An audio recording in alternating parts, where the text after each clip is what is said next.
14절, 15절을 같이 읽겠습니다. 로마서 2장 14절, 15절. 시작. 율법 없는 사람이 본성으로 율법의 일을 할 때는 이 사람은 율법이 없어도 자기가 자기에게 율법이 되나니 이런 이들은 그 양심의 증거가 되어 그 생각들이 서로 공상하며 혹은 변명하여 그 마음에 새긴 율법의 행위를 나타내느니라. 아멘.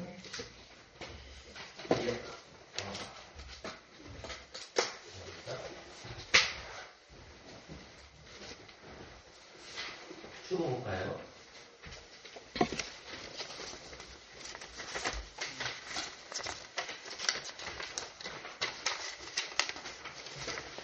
이제 1항, 2항, 3항, 4항까지 있습니다. 제가 1항을 읽고 여러분이 2항을 읽고 제가 3항을 읽고 여러분이 4항을 읽으시면 됩니다. 제20장 기독 신자의 자유와 양심의 자유 1항 그리스도께서 복음 아래에서 신자들을 위하여 값주고 사신 자유에는 죄책과 하나님께서 심판하신 진노와 도덕국의 저주로부터의 자유, 악한 현세와 사탄의 폭박과 죄의 지배와 환난의 불행과 사망의 쏘는것과 범부의 승리와 영원한 심판으로부터 구출 받는 것, 하나님께 담대히 나아가 돈의 두려움이 아니라 자녀의 사랑과 자발적인 마음으로 하나님을 순종함 등이 있다. 이 모든 것은 율법 아래 있던 신자들에게도 동의하였다. 그런데 새 언약하에서 신자의 자유는 확장되어 그들은 유대교회가 복종했던 어식법의 굴레에서 자유로우며 율법 아래 있던 신자들이 통상적으로 참여한 것보다 은혜 보좌에 더욱더 담대하게 나아가며 하나님의 너그러운 성령과 더 풍성하게 교제하는 데까지 이르렀다. 하나님께서는 홀로 양심의 주인이시며 믿음과 예배의 문제에서 자기의 말씀에 조금이라도 배치되거나 덧붙여진 사람이 만든 교리와 계명으로부터 양심이 자유하게 하셨다. 그러므로 그런 교리를 믿거나 그런 계명을 순종하는 것은 양심의 참자유를 배반한다. 맹신과 절대적이며 맹목적인 순종을 강요하는 것은 양심의 자유뿐만 아니라 이성을 파괴하고 말 것이다. 기독자의 자유를 빌미로 삼아 죄를 자행하거나 모종의 정적을 품는 자들은 기독자의 자유의 목적, 즉 우리가 죄적의 손에서 해방받았기 때문에 우리는 사는 날 동안 주님 앞에서 두려움 없이 거룩하고 어렵게 그분을 숨기게 하는 목적을 파괴한다. 하나님께서 정하신 것에야 그리스도께서 갖고 가신 자유가 있어 서로를 파괴하지 않고 서로 지지하고 보존하는 것이 하나님의 의도이기 때문에 기독자의 자유를 빌미로 삼아 시민적이든 교회적이든 어떤 법적인 권세나 그 권세의 행사를 반대하는 자들은 하나님의 교회를 저항하는 셈이다.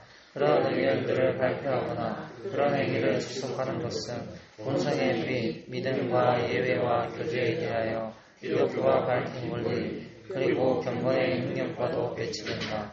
또한 그런 그릇된 의견과 행동들은 그 자체로나 이것들을 발표하고 지속하는 방식에서도 그리스도께서 교회 안에 확립하신 외적 협정과 질서를 파괴한다. 그러한 자들은 교회의 권징과 국가기관의 권세에 의해 합법적으로 문책받고 비서되어야 마땅하다.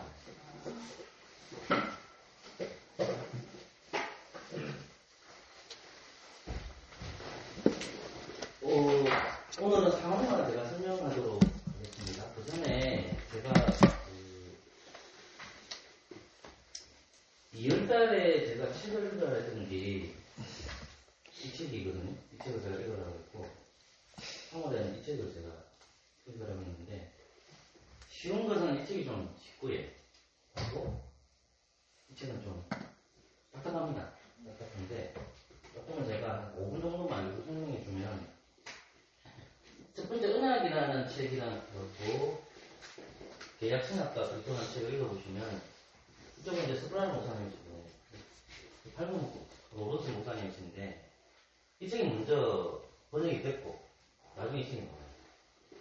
근데 대부분 이제 신대원에서 공부했던 전도사님들이 어떤 책을 많이 읽냐면 이 책을 많이 읽어요. 내용 책 많이 읽어서 필독서고 이거 안 읽으면 고르다 보니까 또 필독서고 이 책은 잘 나중에 나왔기 때문에 잘 안 봅니다. 그래서 최근에 나온 책이죠. 근데 이제 두 책의 공통점이 뭐냐면 첫 번째는 언약에 대한 의미를 설명해요. 이것도 똑같이 언약에 대한 의미를 일부에 설명해요. 일정에 설명하고. 근데 그 다음에 이제 넘어가는 게 제2부와 제3부로 나눠지거든요. 근데 여기서 중요한 게 이제 뭐냐면 차이가 납니다. 이 부분에. 이 언약적 관점이. 언약적 관점의 차이가 나는 게 뭐냐면 이분은 첫 시작을 구속으로 시작해요. 그 다음에 이분은 창조 이렇게 되거든요. 그러니까 이분은 어떻게 되냐면 창조가 나오고 그 다음에 구속이 나와요. 이 약간 미묘한 차이인데 둘 다 틀렸다는 말이 아닙니다. 근데 견해가 달라요. 근데 이분의 요분 스브랄 목사님은 이제 웨스민스터 신학 고백서의 7장에 보면 언약이라는 부분이 나오거든요. 이 언약에 근거해서 설명을 하려고 해요. 그래서 이 사람은 이 구속이 먼저 등장하고 창조가 등장하고 이쪽은 이제 창조가 등장하고 구속이 등장하거든요. 그럼 무슨 말이냐면 언약이라는 개념을 이 양반은 창세전에 이루어졌는데 그걸 구속부터 먼저 이루어졌다고 봐요. 이 양반은 언약이라는 것이 창조 때부터 이루어진다고 봐요. 그런데 이 시간적 개념이 우리가 직선 개념이 시간 개념인데 시간이 시작이 있으면 뭐가 있습니까, 여러분? 끝이 분명히 있죠. 그죠? 시간이 시작했습니까, 안 했습니까? 했죠. 근데 끝은 아직 끝났습니까, 안 났습니까? 언제 누가 오시게 끝나는 거죠? 예수님 오시야만 끝이 있는 거잖아요. 그죠? 그럼 시간의 개념도 하나님께서 창조하시는 거죠. 이해됐죠? 그러면 이제 이분의 구속 언약은 이 시간 개념에서의 언약으로 안 봐요. 이 사람의 구속의 개념은 지금 바깥이에요. 이걸 이해하시라고 가르치는 거예요. 그러니까 시간 창세전에 하나님께서 이미 삼일째 하나님께서 예정을 하셨는데 그리스도께서 이미 예정되었다라고 보면서 시작을 해요. 그래서 창세전에 구속 언약을 내렸다라고 보는 거예요. 여기 목사님은 그거 안 봐야 됩니다. 창조하실 때 하나님께서 이미 창조론을 가지고 창조 언약을 이야기해요. 근데 둘 다 좀 맞다고 보는데 저는 이쪽을 많이 키우십니다. 그 책을 읽을 때에 혹시 모르는 분이 잘 질문하시고 해요. 이 책의 약점은 뭐냐면 이 단어 때문에. 이 구속이라는 말 속에 뭐가 들어가 있죠? 이 창세전이니까 창세전에 뭐가 없습니까? 예? 죄가 없죠. 그래서 이 약점입니다.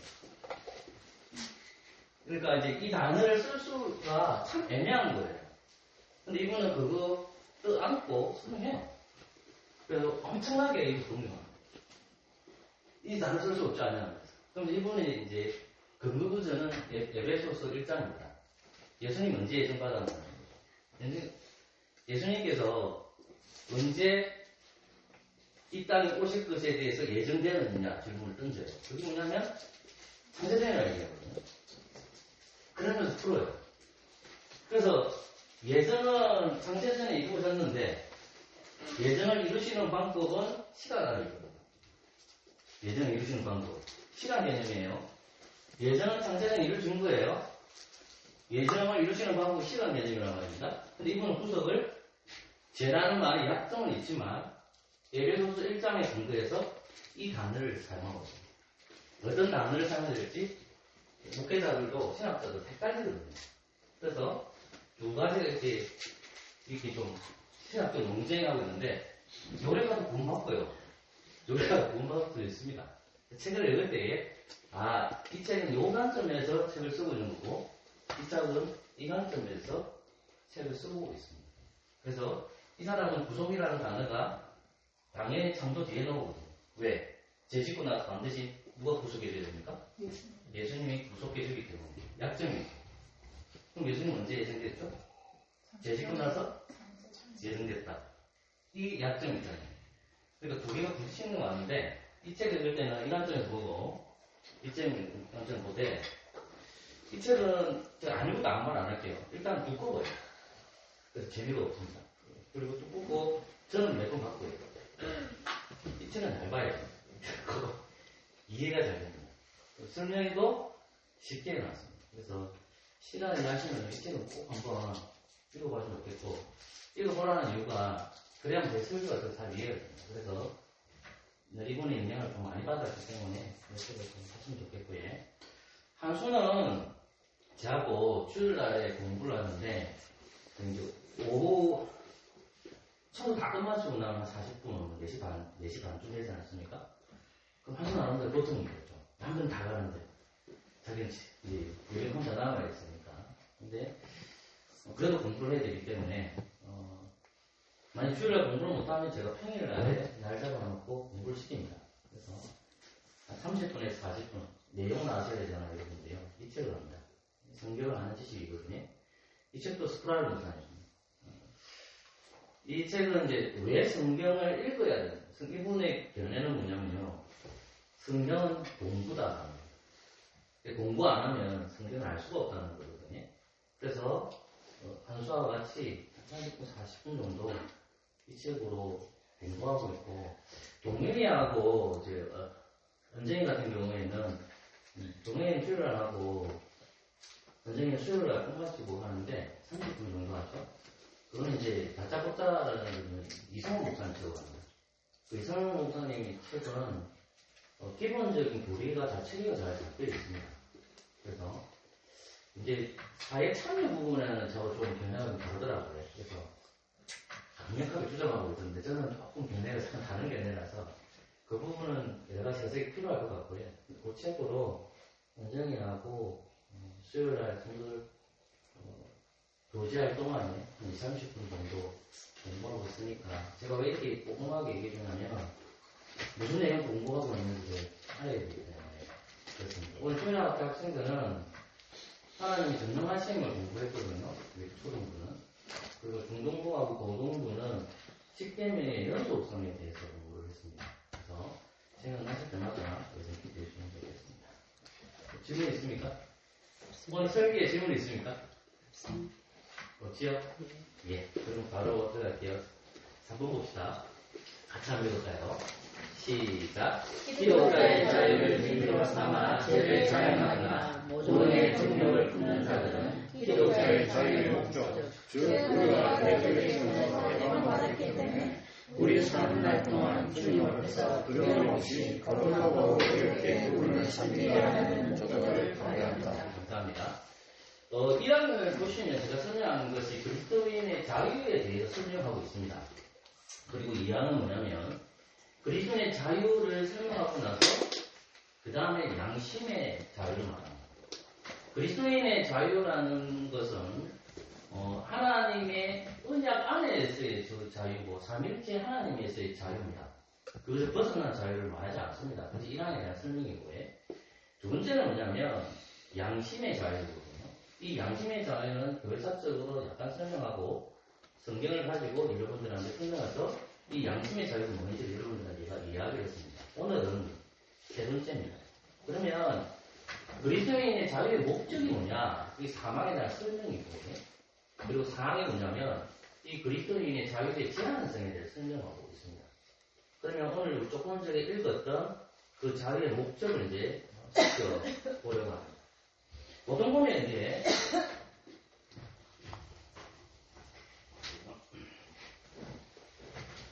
한 번만 더 읽을게요. 읽었겠어 미안합니다.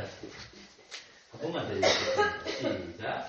기독자의 자유를 빌미로 삼아 죄를 자행하거나 모종의 종교를 품는 자들은 기독자의 자유의 목적, 즉 우리가 대저의 손에서 해방받았기 때문에 우리 사는 날 동안 주님 앞에서 두려움 없이 거룩하고 의롭게 그분을 섬기게 하는 목적을 발휘한다. 예수 믿는 사람들 가운데에 뭐가 있냐면 예수님을 믿고 나서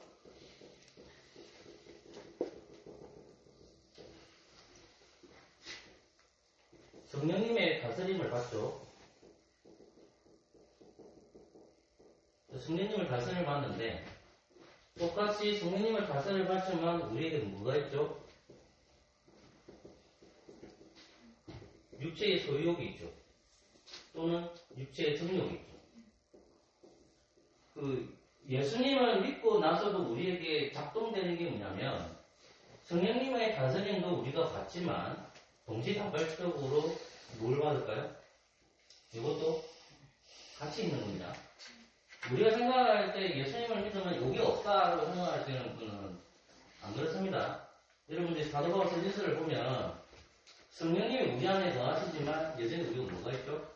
제 본성을 가지고 있습니다. 그래서 인간은 하나님의 음성을 듣는 것보다도 자기의 욕심대로 살아가고 싶죠. 그 인간의 본성이에요. 자, 그러면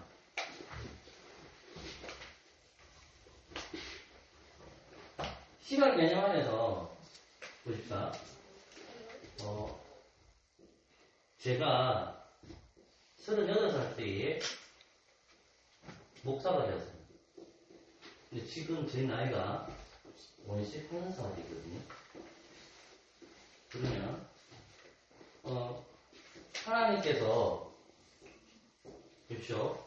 나를 누구를 통해서 구원해 주십니까? 자기 종이를 누구를 통하죠? 예수님을 통해서 구원해 주시잖아요. 근데 예수님 어디 계세요 지금요? 선생아, 예수님 어디 계세요? 그렇죠. 보통 보면 이제 우주라고 하시는데 예수님 어디 계세요? 하면 뭐라고 얘기합니까? 내 마음에 있다고 합니다. 틀린 말은 아닌데 정확하게 말하면 이치적으로 틀리죠. 예수님 어디 계시죠? 하나님 우편에 있습니다. 그게 가장 좋은 말입니다. 그러면 예수님은 하늘에 있습니까? 이 땅에 있습니까? 장소적으로 보면 어디죠? 하늘에 있습니다. 그런데 이 예수님께서 하나님 앞에 이제 전리품을 요구하죠.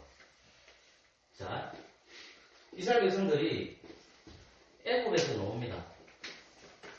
애굽에서 나올 때 빈털터리를 놓습니까? 아니면 뭘 가지고 나오죠? 전리품을 가지고 나옵니다. 왜 전리품을 가지고 나오죠? 전리품은 누구가 가질 수 있는 겁니까? 패배자입니까? 승리자입니까? 승리자가 나오는 겁니다. 자, 예수님이 하늘을 승천했어요. 그러니까 아버지한테 뭐 달라고 하죠? 돈 달라고 하지 않잖아요. 뭐 달라고 합니까? 성령님을 달라고 합니다. 조금 하냐 무슨 하긴 했지만은 로마서 4장 2장으로 가보십시오. 이 부분이 있어서 그렇습니다. 제가 내 시간에 다 설명하고 있습니다. 로마서 2장입니다. 가베르 2장. 미안합니다.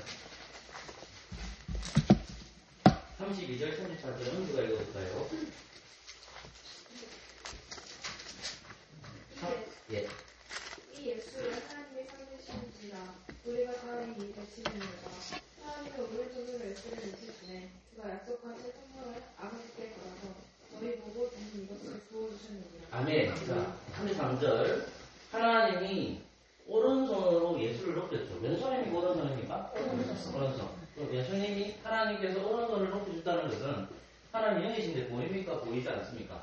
마치 사람들처럼 똑같이 비유를 하고 있죠. 그럼 오른손을 올렸다는 것은 뭐죠? 승리자의 모습이죠. 자, 오른손을 높여주셨습니다. 누구를요? 예수님이 유윈. 누가 패배한 거예요? 사단이 패배했죠. 사단이 언제 패배했느냐? 예수님이 십자가로 나오셨을 때는 사단이 패배된 게 아닙니다. 예수님이 언제 사단이 가장 패배했을까요?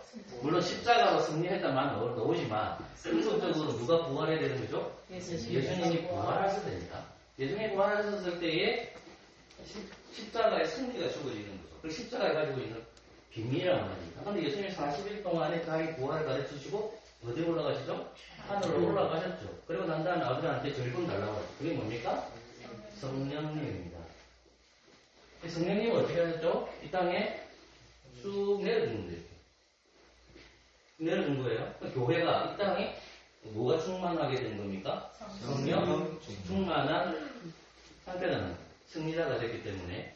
그러면 시간의 개념에서 제가 38세에서 51세까지 이 시대는 성령의 시대입니까? 라고 말할 수 있습니까? 맞죠? 성령님의 시대죠. 그죠? 그 목사를 부르심을 받은 제가 죄를 범할까요? 죄를 범하지 않을까요? 사실 솔직히 말해 죄를 범하겠습니까? 죄송하겠어요. 죄를 범하겠습니까? 죄를 범할 것 같은데요. 맞습니다. 죄를 저쪽으로 갈 때가 많습니다. 저도 저만 이런 얘기했지만은 너무 좋아합니다. 그리고 저도 출세하고 싶은 게 있습니다. 그리고 우리 딸들이나 우리 아들이나 우리 애들이 좀 잘 됐으면 좋겠습니다. 그래서 돈복도 받고 만 있으면 좋겠습니다. 그런 게 제 속에도 분명히 있어요. 근데 중요한 건 뭐냐면 그게 잘못하면 뭘 따라가는 거죠? 육체의 소욕을 따라가는 거예요. 자, 그러면 내가 육체의 소욕을 따라갔지만 강인종이는 성도입니까? 성도가 아닙니까? 그런 누구하고? 성도예요. 다른 말로 하면 신자란 말입니다. 근데 믿음이 이제까지 지신 분은 어때요? 자꾸 이 길로 가니까 어떤 마음이 생기죠? 내 신자 맞나? 내 성도 맞나? 라고 생각하죠. 그때 누가 들어올까요? 사탄이 들어와서 우리를 유혹하는 겁니다. 그러니까 사망에 대한 설명이 뭐냐면 결국은 자유라는 것은 그리스도 안에서 삼위일체 하나님에서 이미 자유라는 것이 주어져 있죠. 맞죠? 그러면 그 자유가 그리스도 안에서 우리가 자유를 가져야 되는데 내가 예수 그리스도를 믿고 있지만 때때로 어디로 갑니까? 제가 어제 설교를 준비했는데 목요일에 찌가 한 번 싹 내 마음을 지나가더라고요. 제가 걱정했는데 이제 드디어 이제 그 뭐라 해서 찌기 시작하면 그 찌찌기를 샀어요. 이게 나를 놀리더라고요. 저 책상에 올라가서 다 하고 있어요. 근데 찌찌기를 또 살짝 옮겨놨죠. 그래서 이제 예배당 뭐 하고 내 나름대로 뭐 하고 있었는데 한 11시쯤 돼서 갔더만 붙어있더라고요. 죽여야 되잖아요. 근데 너무 못 죽이겠는 거예요. 그래서 이제 살짝 찌찌기를 붙이고 팔에서 또 들었어야죠. 아니, 저기 공문하고 상관이 없는데 제 느낌이 뭔지 압니까? 재미있더라고요. 악의 본성이 내가 있구나. 그러니까 무슨 말이냐면 처음에는 때릴 때는 좀 마음이 어때요? 아파요. 찌꺼리거든, 찌가. 네? 옛날에 우리 유기형은 치가 큰 게 걸렸는데 딱 붙이고 막 발만 붙더라고요. 와, 진짜 놀랬거든요. 난 새끼 보니까 나도 죽게 되니까 그걸 붙이고 팔을 때렸는데 한 대 때릴 때는 모르는데 두 대, 세 대 때리니까 나한테 뭐가 올까요? 쾌락이 와요. 왜냐하면 하나니까 보복할 데가 없잖아요. 예, 무슨 말이냐면 쾌죠. 쾌니까 이제 제가 제 본성을 가졌다는 것을 그 찌 하나로 확인하게 돼요. 그래서 이제 우리 교회, 우리 집에 연탄이가 있거든요. 고양이를 키웁니다. 여러분, 한번에 새 살림상 할 때 우리 집에 들어와서 무슨 하는지 압니까? 연탄화예요. 기분이 묘합니다. 그때 저를 안 잡고 연탄 사줄 때. 근데 그 연탄이가 있어가지고 저는 연탄 별로 안 좋아하거든요. 그래서 그 선물을 주겠다고 이제 우리 연정이한테 카톡에서 보냈더만은 절대로 안 된다고 하더라고요. 그래서 제가 드리고 싶은 말씀은 뭐냐면 조금 제가 개인적인 설명하기 조금 난해하게 얘기했는데 강인종이라는 이 목사도 성도이고 신자죠. 그런데 우리가 보면서 그리스도 안에서 자유를 누린다는 것은 복음 안에서의 자유죠. 복음을 벗어난 자유가 아니란 말입니다. 그 하나님께서 우리에게 뭘 주시냐면 양심도 주셨다는 거죠. 자, 그런데 중요한 건 뭐냐면 제가 여러분들에게 드리고 싶은 말씀은 뭐냐면 자, 하나님이 계시고 나가 있는데 우리 성도들에게 참 이 말씀은 궁극했습니다. 나는 하나님 앞에서 그리스도 이름으로 회개하면 하나님 용서해 주십니까? 안 해주십니까? 무조건 용서해 주십니다. 맞죠? 자, 그러면 누군가가 하나님 입장에서 의가 이루어져야 되잖아요. 하나님도 의로워지고 누구도 의로워야 됩니까? 나도 의로워져야 되잖아요. 근데 이 예수님께서 모든 짐을 다 지고 가셔야 되거든요. 이해되셨죠? 그러니까 내가 죄를 범해도 왜 안전하죠? 내가 그리스도 이름으로 기도하면 됩니다. 생각해봅시다. 그러면 목사님 죄 짓고 회개하고 죄 짓고 회개하면 본 것 같습니까? 저는 그 회개가 진정한 회개라면 저는 용서 받는다고 생각합니다. 근데 인간이 어떤지 압니까? 회개를 안 합니다. 왜 그럴까요? 처음에는 뭐가 찔릴까요? 양심이 찔리죠. 그래서 어떻게 될까요? 양심이 한이 맞아가지고 해결을 안 합니다. 그게 무서운 거예요. 처음에는 찔리고, 처음에는 부끄럽다고 합니다. 근데 어떻게 되냐면 나중에는 결국은 해결을 안 해요. 해결을 안 해요. 하나님 앞에 자기 죄를 고백하지 않아요. 자꾸 떠들한 거만 얘기해. 그러니까 결국은 우리가 그리스도의 이름으로 기도하고 나의 죄를 고백하고 나의 무죄함을 고백하고 하나님의 어려우심이라고 고백해야 되는데 양심이 계속해서 얘기하는 네 죄니까 얘기를 해요. 근데 어느 순간 그 양심 줘도 어떻게 되죠?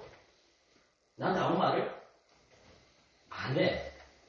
그건 거예요. 근데 상황에서 뭐라 하냐면 그까지는 안 가있고 지금은 하나님 안에서 어려워졌는데 네가 죄를 범했을 때도 너도 네가 의인이라고 할 수 있냐는 거죠.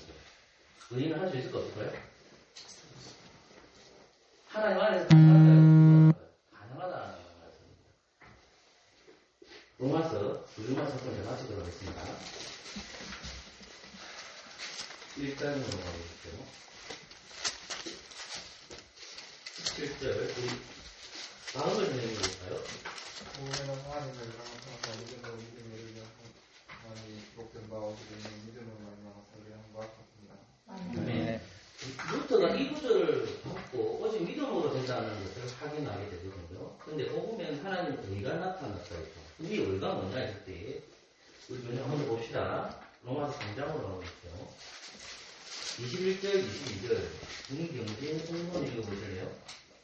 이제는 율법 위에 하나님의 한 의가 나타났으니 율법과 선지자들에게 증거를 받은 것이라. 곧 예수 그리스도를 믿음으로 말미암아 모든 믿는 자에게 미치는 하나님의 의니 차별이 없느니라. 아멘. 의가 누굽니까? 본문 말씀을 보면 이꼴은 뭐죠? 예수님. 자 보세요.